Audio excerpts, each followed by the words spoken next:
Hey guys, welcome back. This is Library of Orthanc, LOTR TCG. I've got another deck tech video for you today. This is another deck from the PC Fellowship World Championships. We just did the World Champion list last week and that was very well received. So we're going to go ahead and do the runner-up list. So this runner-up list for the free peoples, I'd say, is just a more straightforward mains deck. We'll take a look at that. And then for the shadow, it is a Sauron Orc Wounding. So another pretty interesting deck. Hopefully you guys enjoy this video. So starting out with our free peoples, we have Frodo, the Reluctant Adventurer. Of course, Isildur's Bane for the ring. And then for our starting fellowship, we have the fairly standard in this format, Arwen, Daughter of Elrond, and Legolas Greenleaf. So again, Nazgul are big in this format, so Arwen is a good card, and then Legolas is just Legolas. You know, anyone who's played any format knows Legolas Greenleaf. So this is not an Elves and Men deck, though, even though, you know, it does have that same potential start to it. That's not the synergy that we're going for. The deck largely, I would say, just plays mains and a little bit of possession support, but largely focuses just on the characters, which I think is a great way to approach the Fellowship block, especially Fellowship PC, where some of your old strategies that Decipher printed, like Choke or some of those things, are just not going to work as well. So there's your starting Fellowship.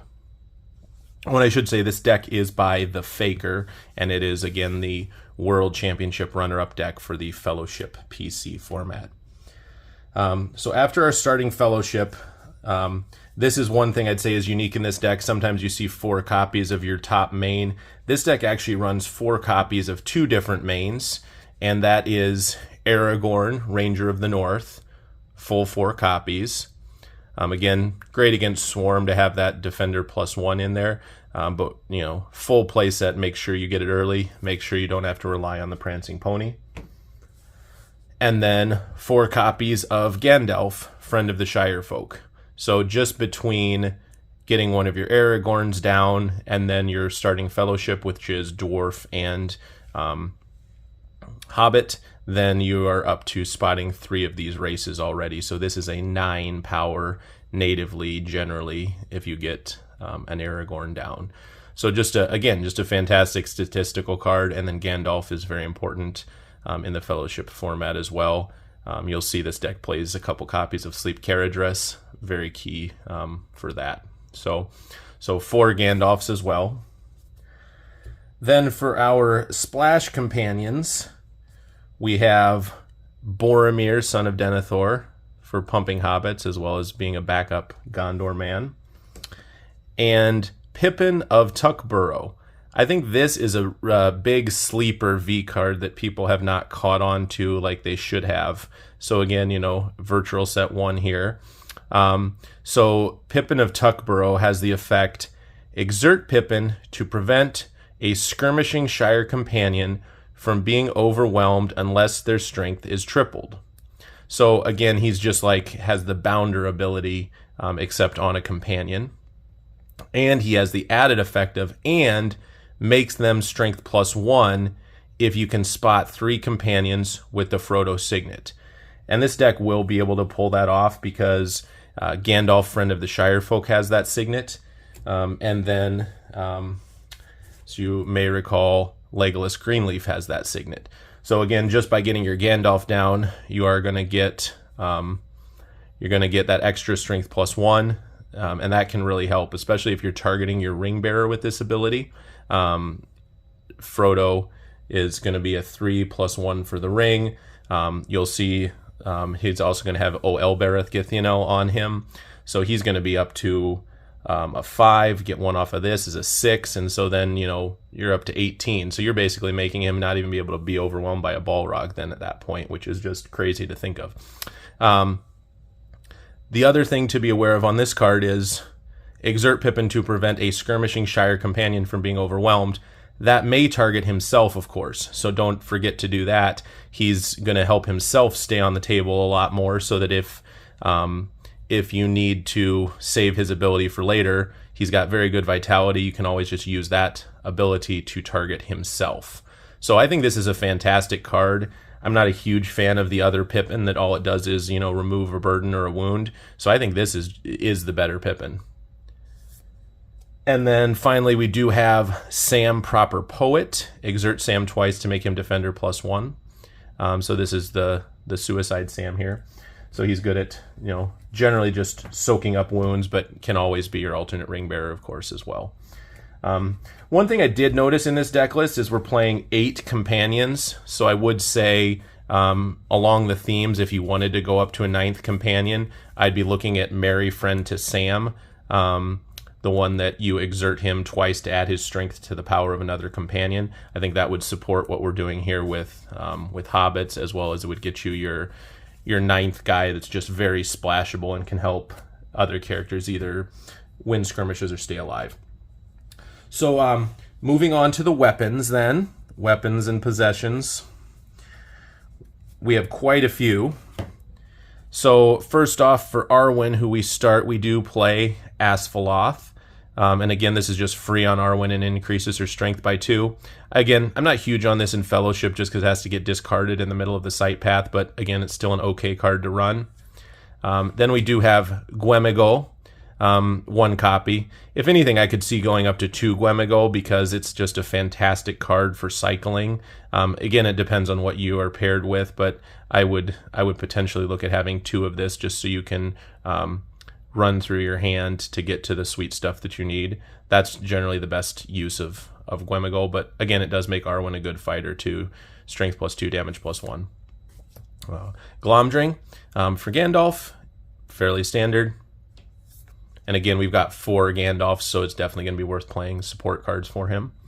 Gandalf's Staff, just again, gives him extra vitality. Does reduce the cost of Sleep Caradhras by 1. Not a huge deal there, but good to remember. And yeah, just a nice vitality boost. You can exert him twice to cancel skirmishes, but again, generally that probably doesn't come up a whole lot. And then again, as I mentioned earlier, Nazgul are popular, so we are running the full play set of 4 Flaming Brands. And so Flaming Brand, what the errata on this is, again, as of 2023, this plays on any ranger, so Arwen can wear it, that's important to know. And then make bearer strength +2 and damage +1 while bearing this item and skirmishing a Nazgul until the regroup phase. So that's where you can kind of burn the brand as an action in the skirmish phase. So that's where it helps to have some extra copies, because you actually have to kind of throw the brand or burn it or whatever you want to call it to use it now. Otherwise, though, still it's just a great extra possession, be born in addition to another hand weapon, and adds 1 strength. And Aragorn can use it. Arwen can use it, like we said. I can't recall. Always forget if Son of Denethor is not a ranger, so he can't use it, ironically. Next, then, for our Aragorns, of course, we do have a Ranger's Sword. Again, this just turns Aragorn into a very solid companion. 10 power, damage +1. Aragorn's Bow. Again, we've got 4 copies of Aragorn, so we're going to be getting those healings in. And you'll see in here we also have Athelas in here a couple times. So being able to exert him to wound is going to be very profitable since we have a lot of healing for him. Armor, again, just to reduce the damage +1s. And here's the 2 Athelas I mentioned, just for some extra healing. And Frying Pan. Still a solid card, costs 1 now instead of free, but still definitely worth playing. Especially, I think this is the only possession we play, even like for our Ring Bearer. We're not playing Sting in this deck, just playing Frying Pan. So that is the possession package.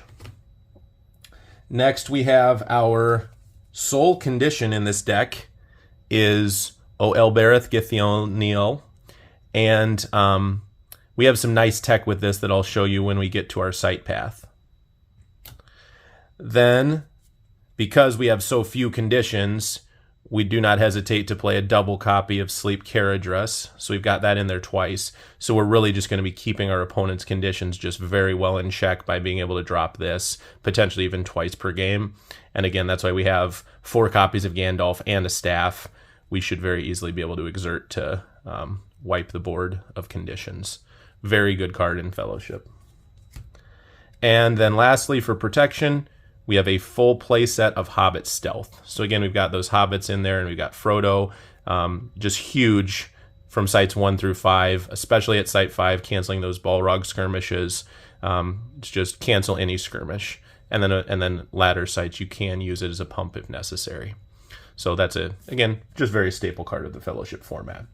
So if you look at this Free People's side and kind of just summarize what it's doing, very focused on the companions. Like I said, for Aragorn, for Gandalf, very good possession support for those companions, and then very light on conditions and making sure that we can clear out our opponent's conditions. And then really the main only event we're playing other than that is those skirmish cancelers. So it's just a very solid, very lean deck. I think it's a very tight list. I think very well done by the Faker. And just kind of going back to the roots of, you don't see a ton of V cards in here, but it's really showing that, hey, how do you play a pure deck without some of the cheesy cards that you could use earlier, and adapting to the meta of Fellowship PC. So I'm going to go right into the shadow side now. So I did actually cover this deck earlier on a number of months ago, the Sauron Orc Wounding. So I'm going to run through this a little bit quicker. If you guys want to check out that previous video, I'll link to it in the description.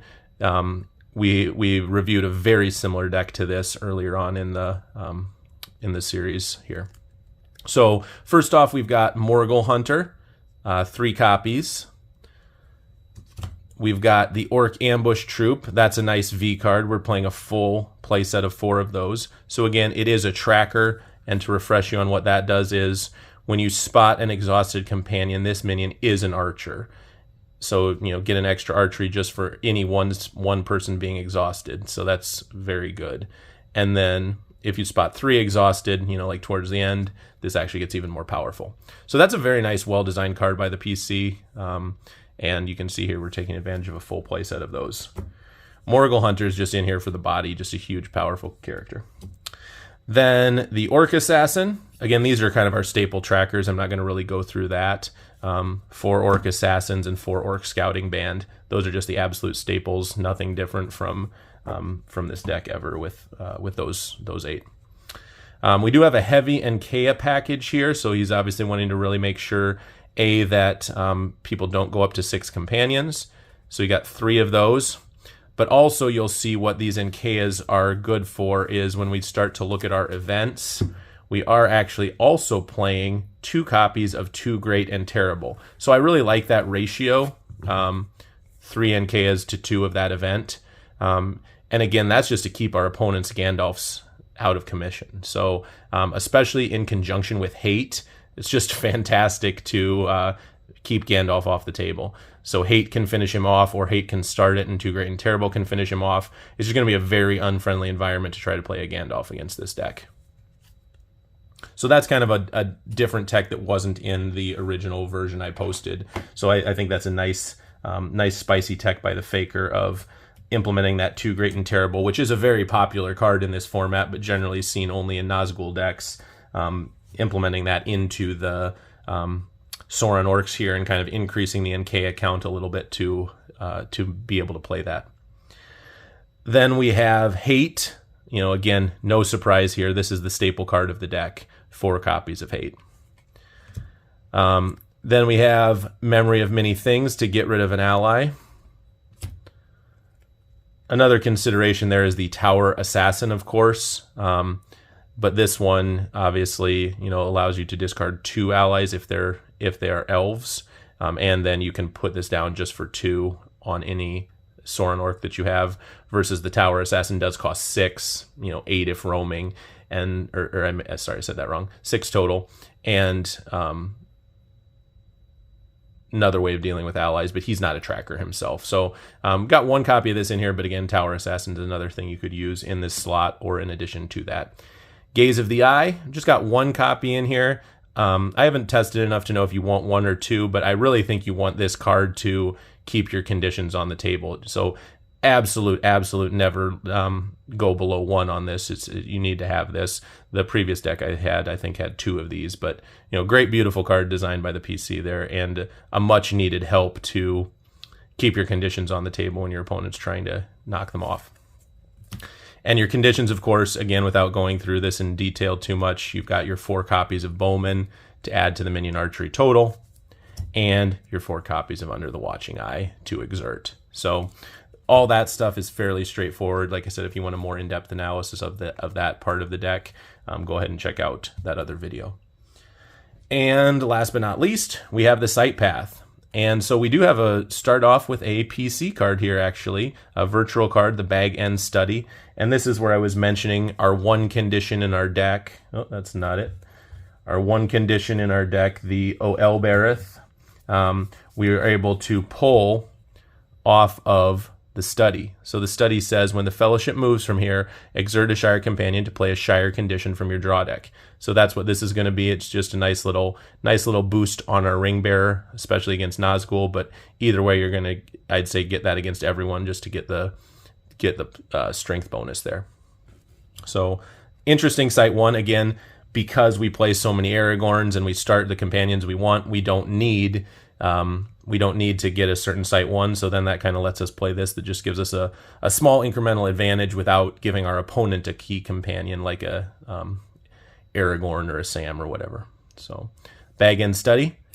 Midgewater Marshes. Again, this is an exertion deck, so this is, right away at Sight 2, we start exerting Hobbits so that they can't use those as archery sinks later on. Rivendell Terrace, play a man to draw a card. Again, that's just get us a draw off of our Aragorn. Moria Lake, again, another exertion. Bridge of Khazad-dum. Lothlorien Woods.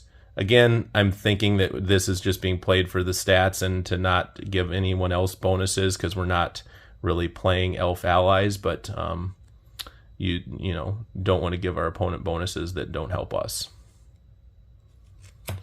And Anduin Confluence, discard every ally. Again, we're not playing any allies, so we're more than happy to clean them all off the table. Shores of Nen Hithoel. Again, this is great with Orcs to just roadblock your opponent at Sight 8, stop them from moving into 9 if you have 5 Orcs down. And lastly, Tol Brandir. You will see we did not play the swarming trackers, so we're definitely still just staying totally focused on the wounding path. There are trackers that only cost 1 Twilight, but we're not playing them in this deck. And I think the prior version may have played those, but again, that just says to me we're going for big Sauron, we're going for more wounding. We've got that extra Enkea package more focused on wounding. Got maybe an extra copy of the Ambush Troop, some Morgul Hunters. So this is a little larger focused and wounding focused, so we're not really trying to swarm anything. So that's kind of the deck here, guys. Let me go ahead and just, as I normally do, lay out a little bit of the decks here so I can give you a nice thumbnail for this. So like I said, I'm focusing on these ones because here's the nice PC card here on the left with the Orc Ambush Troop. On the right, we've got Too Great and Terrible, which I think is a really nice tech that this deck does. And for the free peoples, I'm just going to give you our marquee characters and then that virtual Pippin that we were talking about. So we've got our Aragorn, got our Gandalf, and let's get Pippin in there too. So that'll be our showcase of kind of the special strategies and V cards that are in this deck. So thanks, guys. Really appreciate you watching. I was glad to hear everyone does enjoy the Fellowship PC content. Again, Fellowship's a great accessible format, and the PC part of it really takes away the broken cards. So love to see the fact that you guys are enjoying the PC part of it, especially. I think it's a much purer format, and Fellowship in and of itself is a great beginning format because everyone plays it and everyone knows how it works. So yeah, really appreciate all the nice feedback, and I'll continue to make some videos for you guys on this. Let me know what you like, what you don't like, and we'll continue to listen to that. So thanks everyone. Take care. Stay tuned for more videos.